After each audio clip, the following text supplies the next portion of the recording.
네, 귀한 찬양 감사드립니다. 하나님께서 오늘도 우리와 함께 하시며 우리의 삶의 길을 인도하여 주시는 줄로 믿습니다. 추운 날씨, 올겨울 들어 제일 춥다고 하는데 그래도 건강한 모습으로 아침에 뵈니 얼마나 감사한지 모릅니다. 9시 예배 들으시려면 일찍부터 서두르셨어야 할 텐데 함께 성전에 나와 얼굴을 마주대하며 찬양하며 예배할 수 있음이 하나님의 은혜인 줄로 믿습니다. 한 번쯤 들어보신 이야기일 것 같습니다.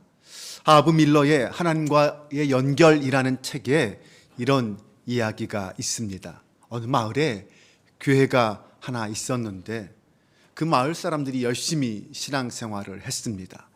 성경 공부도 열심히 하고 기도도 전도도 열심히 했습니다. 그런데 어느 날 그 마을에 나이트클럽이 하나 문을 열었습니다. 많은 사람들이 그 나이트클럽을 다니면서 타락하기 시작했습니다. 교인들은 그 마을이 타락해가는 것을 보고 안타까워서 매일 밤마다 모여서 기도회를 했습니다. 그 나이트클럽에 불이 나서 그 마을 사람들이 죄악에서 건져내게 해달라고 기도했습니다. 그런데 어느 날 정말 신기하게도 벼락이 그 나이트클럽 위에 떨어져서 불이 나서 그 클럽이 전소되고 말았습니다. 그런데 그 나이트클럽 사장은 교회에서 기도해서 불이 났다고 주장하면서 교회를 고소했습니다. 그런데 교회는 그것은 억측이라고 하면서 화재의 책임을 부인했습니다. 이 사건을 맡은 재판장이 양측의 의견을 청취한 다음에 이런 말을 했습니다. 이번 화재의 책임이 과연 교회에 있는지 확신할 수 없지만 이상한 것은 나이트클럽 사장은 기도의 능력을 믿는데 교회에 다니는 교인들이 오히려 기도의 능력을 믿지 않으려고 하고 기도의 능력을 부인하는 것 같습니다. 하는 것이죠. 그러니까 이 술집 주인은 자신의 가게에 벼락이 떨어진 것은 바로 교인들이 불이 나게 해서 망해달라고 기도했기 때문이다 라고는 것이고, 매일 망하게 해달라고 기도한 교인들은 그 사실을 믿지도 않고 우연의 일치뿐이라고 주장하는 것입니다.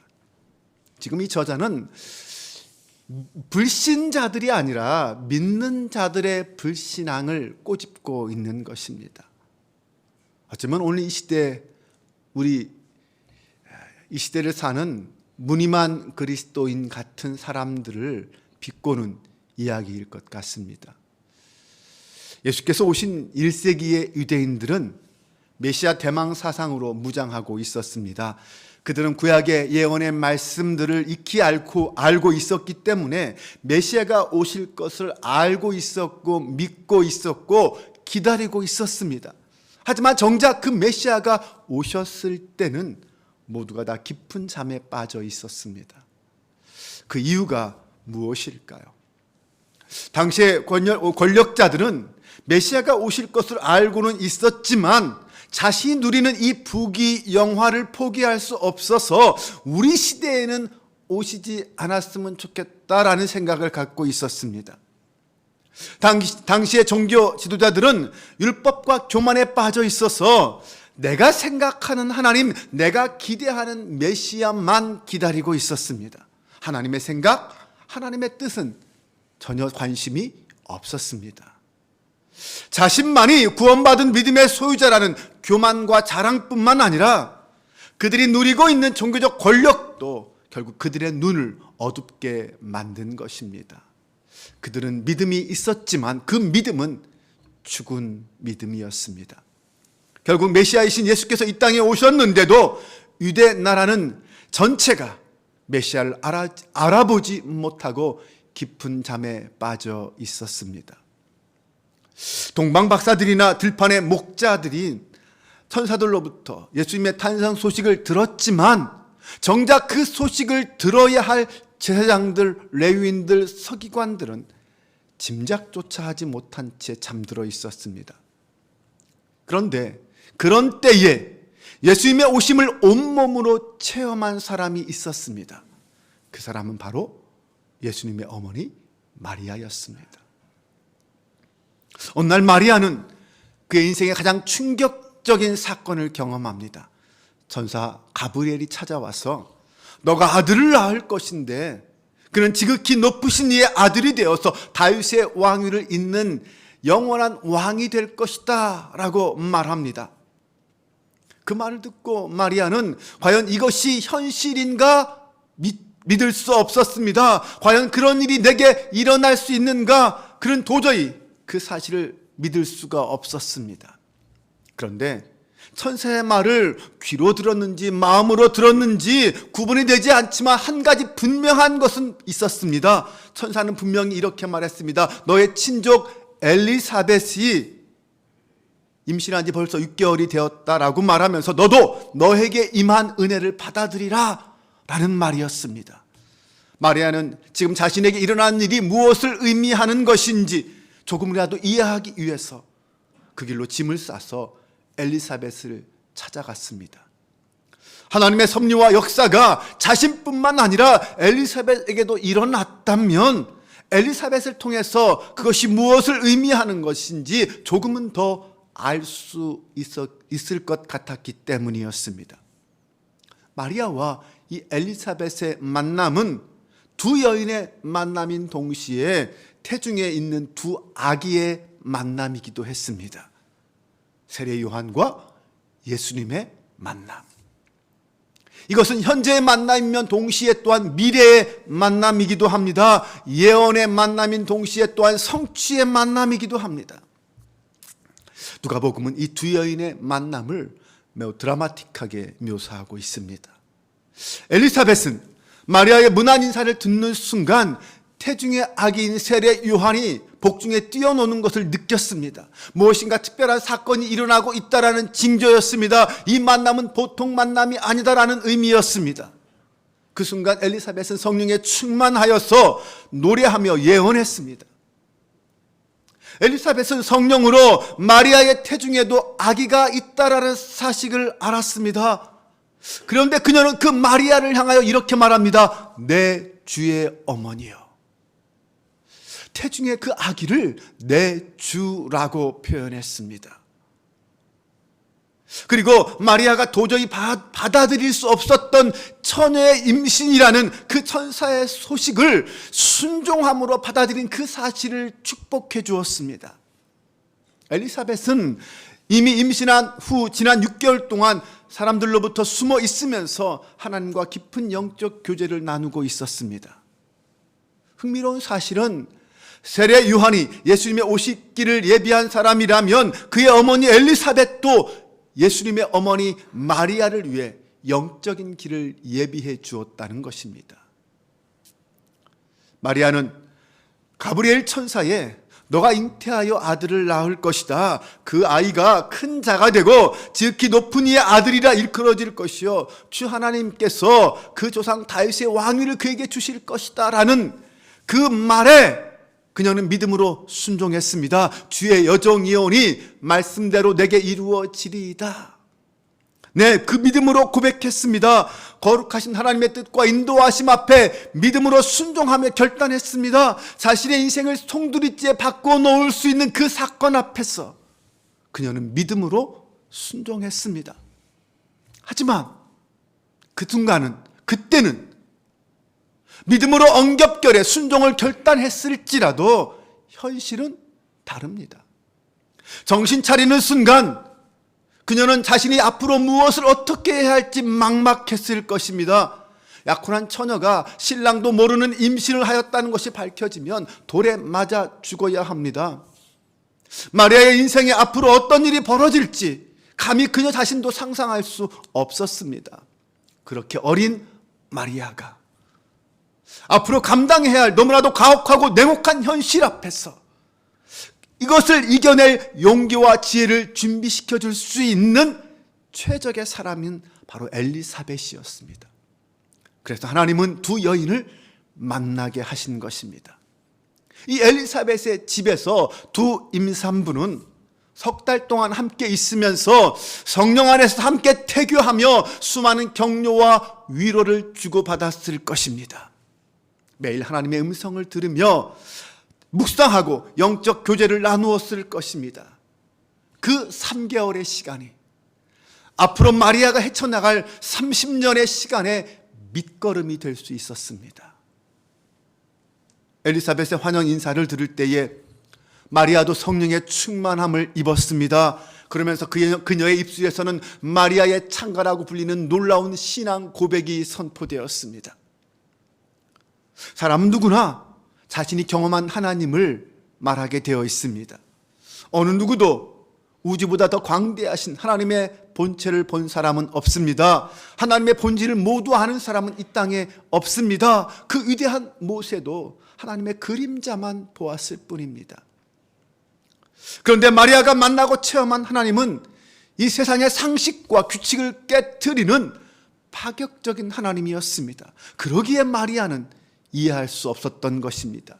이스라엘의 구원이라는 그 엄청난 계획이 자신같이 평범한 여인을 통해서 이루어진다는 사실이 정말 놀라울 뿐이었습니다.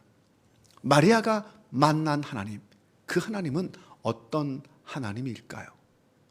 마리아는 자신의 찬양을 통하여 자신이 만난 하나님을 이렇게 고백했습니다. 47절에서 53절 말씀을 보겠습니다. 내 하나님이, 내 마음이 하나님 내 구주를 기뻐하였음은 내 여종의 비천함을 돌보셨음이라. 보라, 이제 후로는 만세의 날을 복이 있다 일컬으리로다. 능하신 이가 큰 일을 내게 행하셨으니 그 이름이 거룩하시며 긍휼하심이 두려워하는 자에게 대대로 이르는도다. 그의 팔로 힘을 보이사 마음의 생각이 교만한 자를 흩으셨고 권세 있는 자를 그 위에서 내리치셨으며 비천한 자를 높이셨고 줄이는 자를 좋은 것으로 배불리셨으며 부자는 빈손으로 보내셨도다. 지금 마리아가 만난 하나님, 마리아가 고백하는 하나님을 생각해 보십시오.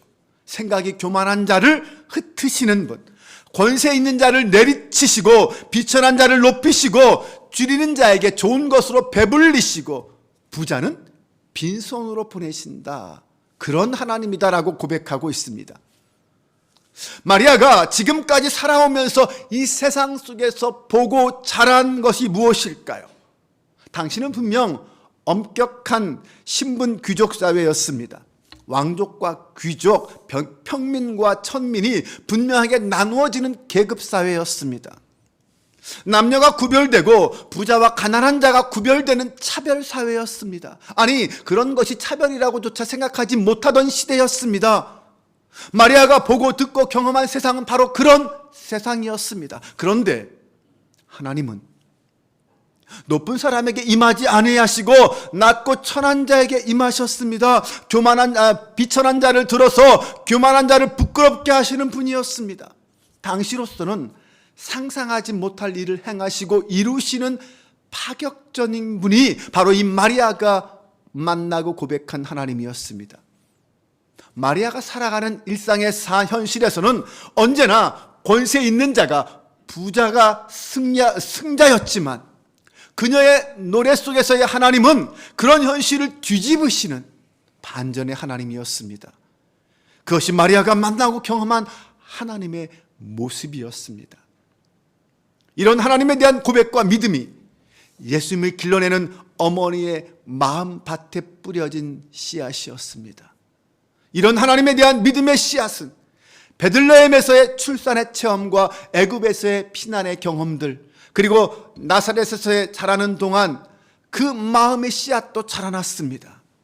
그리고 그 마리아로부터 시작된 그 믿음의 열매들은 어린 예수에게로 전달되었습니다. 마리아의 믿음은 그렇게 어린 예수를 거쳐서 청소년 예수, 청년 예수의 정신과 삶에 아마 깊은 영향을 미쳤을 것입니다. 그리고 마침내 그 청년 예수가 자라서 그리스도의 공생애를 시작하셨을 때에 그분은 언제나 가난한 사람과 함께 하셨고 병자들을 치유하셨고 갇힌 자들을 자유케 하셨습니다. 그 예수님이 세례 요한에게 그리스도로서의 자신의 사역을 소개할 때 이렇게 말씀하십니다. 너희가 가서 보고 들은 것을 요한에게 알리되 맹인이 보며 못 걷는 사람이 걸으며 나병 환자가 깨끗함을 받으며 귀먹은 사람이 들으며 죽은 자가 살아나며 가난한 자에게 복음이 전파된다 하라. 이것이 예수님이 전하는 복음의 시작이었습니다. 세상에서 가장 중요한 질문 중에 하나가 있다면 그것은 아마 예수님이 누구시냐라는 질문일 것입니다. 2000년 동안 구원을 갈망하는 수많은 사람들이 줄곧 물어온 질문이 도대체 예수가 누구냐라는 질문이었습니다.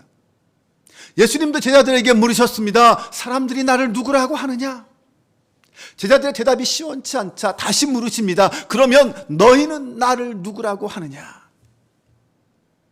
그렇습니다. 오늘도 하나님께서 우리 모두에게 물으십니다. 너희들은 예수를 누구로 믿고 있느냐? 그 물음 앞에 정직하게 그리고 주님이 기뻐하실 만한 대답을 해야 할 것입니다. 내가 만난 예수님, 내가 체험한 복음 속에서의 예수님, 그분은 어떤 분입니까? 찬송가 96장은 이렇게 고백합니다. 예수님은 누구신가? 우는 자의 위로와 없는 자의 풍성이며 천한 자의 높음과 잡힌 자의 노임되고 우리 기쁨 되시네. 예수님은 누구신가? 약한 자의 강함과 눈먼 자의 빛이시며 병든 자의 고침과 죽은 자의 부활되고 우리 생명 되시네. 오늘 이 찬양의 고백이 저와 여러분의 고백이 될 수 있기를 주님의 이름으로 축원합니다. 그런데 요한계시록 4장 7절 이하에 보면 사도 요한이 본 환상 속에서 하나님의 보좌 주변에 내 생물이 있다라고 소개하는데 그 내 생물의 모습을 사자, 송아지, 사람, 독수리의 모습 같다라고 말했습니다. 이것이 무엇을 의미하는 건지에 대해서 여러 학자들이 다양한 이야기를 하는데 어떤 학자들이 사복음서를 그 별명을 여기에 갖다 붙이기도 했습니다. 마태복음을 사자복음이다. 마가복음은 송아지복음이다. 누가복음은 사람복음이다. 요한복음은 독수리복음이다. 이런 비유를 들은 것입니다. 나름 적용할 만한 이야기입니다. 먼저 이 사자복음인 마태복음은 예수님을 만왕의 왕으로 묘사하고 있습니다. 마태복음 2장 22절에 보면 동방 박사들이 별을 보고 찾아와서 묻는 말이 있습니다. 유대인의 왕으로 오신 이가 어디 있느냐라는 것입니다. 네, 사자는 밀림의 왕입니다. 왕이신 예수님을 묘사한 마태복음을 그래서 사자의 복음이라고 하는 것은 나름 일리가 있습니다. 선교사 허스슨 테일러가 이런 말을 했습니다. 누구의 가슴에도 예수님만은 왕으로 모셔져야 한다. 여러분, 어떤 성도가 충성된 성도입니까? 예수님을 왕으로 모시고 그 왕을 기쁘시게 하는 성도가 충성된 성도인 줄로 믿습니다. 여러분, 예수님을 나의 왕으로 모시고 계십니까? 예수님이 우리 가정의 왕이시요 우리 교회의 왕이신 줄로 믿습니다. 예수님은 교육의 왕이요 예수님은 경제의 왕이십니다. 왕이신 예수님께서 우리의 자녀의 교육도 우리 가정의 경제도 책임져 주심을 믿고 맡길 수 있는 저와 여러분 되시기를 바랍니다. 송아지 복음이라는 마가복음은 예수 그리스도를 하나님의 종으로 소개하고 있습니다. 정말 글자 그대로 마가복음은 송아지 복음입니다. 소는 우리 인간에게 가장 충성된 종입니다. 소는 자신의 모든 것을 인간에게 주는 존재입니다. 예수님은 식사할 겨를도 없이 동분서주 일하셨습니다. 정말 소처럼 일하셨습니다. 왜 예수님께서 이 땅에 오셨습니까? 일하려고 오셨습니다. 예수님이 하신 말씀이 하나님이 일하시니 나도 일한다 라고 말씀하셨습니다. 사람 복음이라는 이 누가복음은 예수 그리스도를 하나님의 아들 인자로 소개합니다. 예수님이 완전한 인간으로서 어떻게 살아가셨는지를 소개하는 사람 복음이 그래서 누가복음입니다. 예수님의 꿈 많은 10대의 모습을 다른 복음서는 기록하고 있지 않지만 이 누가복음만은 기록하고 있습니다.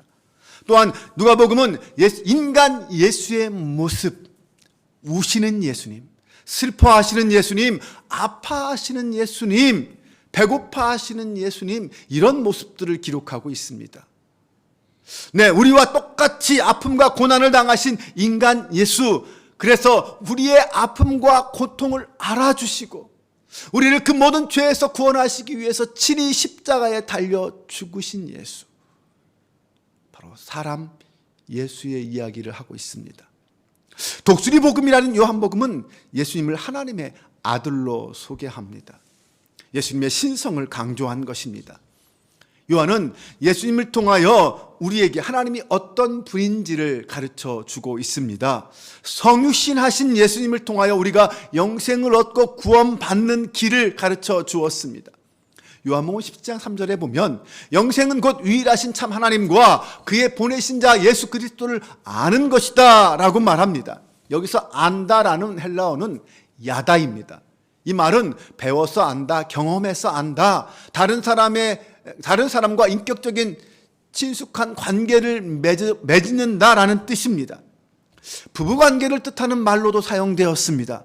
다시 말하면 예수님을 안다라는 것은 어떤 문자적으로 교리적으로 안다라는 의미가 아니라 부부지간의 관계처럼 깊은 체험과 경험을 통해서 예수님을 알아가는 것이다. 그것이 바로 영생이다라고 말하는 것입니다. 독수리는 하늘 높이 날아가는 하늘의 왕자입니다. 그런데 그가 새끼를 기르기 위해서는, 새끼를 가르치기 위해서는 땅에 내려와야 합니다. 마찬가지입니다. 예수님이 누구십니까? 하나님의 본체이십니다. 하늘로 승천하신 하나님이십니다. 그러나 그 예수님은 이 땅에 죄인의 모습이 되셔서 친히 내려오셔서 죄인들과 함께 사셨고 죄인들을 위해 죽으셨습니다. 정말 이 예수님은 우리가 상상할 수 없는 분이셨습니다. 그리고 그 예수님의 탄생을 알리는 이 성탄은 정말 보통은 사람은 알 수도 이해할 수 없는 이상한 퍼포먼스였습니다. 일반적인 세상의 왕의 탄생과는 완전히 다른 반전이었습니다. 세상의 왕은 화려한 왕궁에서 수많은 사람들의 축복 속에서 축복을 받으며 태어날 것입니다. 그러나 영원히 야곱의 집을 다스릴 하나님의 아들의 탄생은 그런 것과는 거리가 멀었습니다. 오히려 예루살렘의 수많은 사람들은 알지 못한 채 저 멀리 페르시아의 박사들이 먼저 알고 먼 길을 찾아오는 탄생이었습니다. 천한 들판의 목동들에게 먼저 알려지는 탄생의 이야기였습니다. 하늘과 땅의 창조주께서 태어날 방이 없어서 마구간에서 태어나는 이상하고도 이상한 이야기였습니다.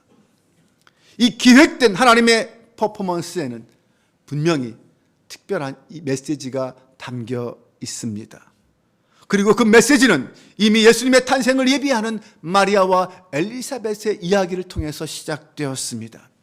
그것은 일반적인 사람들의 생각을 깨는 파격이었고 모두가 예상하는 결말을 뒤집는 반전이었고 혁명이었습니다. 여러분, 모래시계를 아십니까? 모래시계를 뒤집는 순간 어떤 일이 벌어집니까? 가장 나중에 떨어졌던 모래가 가장 먼저 떨어지기 시작하고 가장 먼저 떨어졌던 모래는 가장 나중에 떨어지게 됩니다. 모든 것이 한순간 역전되는 것이 바로 모래시계입니다. 이 예수님의 탄생은 이 세상의 가치관과 기준을 한순간 역전시키는 모래시계 같은 사건이었습니다. 당시 사람들은 메시아를 기다렸지만 그들이 기다렸던 메시아는 예수님 같은 분이 아니었습니다. 세상의 모든 사람들이 우러러 볼 만한 자리에서 강력한 권세를 가지고 나타나서 이스라엘을 로마로부터 해방시키는 그런 메시아를 원했고 기다렸습니다. 그러나 하나님의 생각은 달랐습니다. 하나님은 세상을 구원할 메시아를 가난하고 미천한 변방의 여인 마리아를 통해서 가장 낮은 자리, 마구간이라는 자리를 통해서 태어나게 하셨습니다. 그러므로 여러분, 지금 여러분의 자리가 낮은 자리라고, 지금 힘이 없다고 낙심하지 마십시오. 우리가 믿고 고백하는 하나님은 얼마든지 그 모든 것을 역전시킬 수 있는 분이십니다. 낮은 자를 들어서 높은 자를 부끄럽게 하시는 분입니다. 다만 우리는 그 하나님의 부르심 앞에 믿음으로 순종하며 나아가는 것입니다. 그때 나의 삶 속에서도 하나님이 역사하시는 반전과 역전의 역사가 우리 삶 가운데 나타나게 될 줄로 믿으시기 바랍니다. 하지만 세상은 그런 파격과 반전을 받아들이지 못하고 결국 메시아를 자신들의 손으로 십자가에 못 박는 어리석은 죄악을 저지르고 말았습니다. 젊은 날의 사람들은 누구나 이상을 꿈꿉니다. 그런데 나이가 들면서 냉혹한 현실 앞에 그 꿈은 무너지기 시작하고 사람들은 비정한 현실주의자가 되고 맙니다. 더 높은 이상을 꿈꾸는 사람일수록 더욱 냉철한 현실주의자가 되어갑니다. 그래서 모세는 하나님의 부르심 앞에 감사하지 못하고 처음부터 거절했습니다. 엘리야도 로뎀나무 아래에서 스스로 죽기를 청했습니다. 10명의 정탐꾼들은 약속의 땅 앞에서 불평과 원망을 터뜨렸습니다. 그러나 하나님은 광야의 길을 내시는 분입니다. 사막의 강을 내시는 분입니다. 하나님은 언제나 우리의 생각을 초월하여 일하셨습니다. 모세가 순종함으로 나아갈 때에 하나님은 홍해를 마른 땅같이 건너가게 하셨고 바위에서 물을 내셨습니다. 엘리야는 바알에게 무릎 꿇지 않는 7,000명의 환상을 볼 수 있었습니다. 정탐꾼 중에서 그래도 믿음으로 순종하며 나아갔던 여호수아와 칼렙은 가나안 땅에 들어갈 수 있게 되었습니다. 이것이 우리 하나님이 일하시는 방법입니다. 오늘날 우리는 교회 안에서도 무서울 정도로 냉철한 현실주의자들을 만납니다. 그들은 교회 안에서 세상의 질서를 인정하며 살아갑니다. 돈이 이기고 권력이 이기고 법이 이기고 인맥이 이기고 힘이 이기는 그 세상의 현실을 언제나 인정하는 그리스도인들입니다. 현대의 그리스도인들은 더 이상 마리아의 찬가를 부르지 않습니다. 아니, 오히려 수정된 찬가를 부릅니다. 이젠 비천한 자들은 흩어졌으며 줄이는 자들은 더 굶주리며 약자들을 보호할 이는 없도다. 부자는 더욱 번영하고 권세 있는 자는 대를 이어 권세를 누리며 힘 있는 자들이 사람들의 인정을 받도다. 여러분, 이런 세상에 살고 싶으십니까? 예수님이 세우시고자 하신 하나님 나라가 그런 나라입니까? 예수님이 하늘의 영광을 버리고 이 땅에 낮고 천한 모습으로 내려오신 이유가 저것 때문입니까? 예수님이 십자가에 달려 죽기까지 완성하신 그 나라가 그런 나라입니까? 마리아와 엘리사벳 두 여인을 통하여 성탄의 놀라운 메시지가 우리에게 선포되었습니다. 우리 하나님은 그 두 여인의 입술을 통하여 성탄의 참 메시지를 전하면서 예수님의 오심을 준비하게 하셨습니다. 파격과 반전, 이것이 두 여인이 발견한 하나님의 구원 계획이었습니다. 이 성탄의 계절에 마리아가 만난 그 하나님을 만나는 파격이 오늘 저와 여러분에게 있기를 바랍니다. 또한 엘리사벳이 만난 그 반전의 하나님의 역사가 여러분에게 있어서 이 땅을 향한 하나님의 구원 계획에 동참하는 하나님의 동역자가 될 수 있기를 주님의 이름으로 축원합니다. 기도하겠습니다.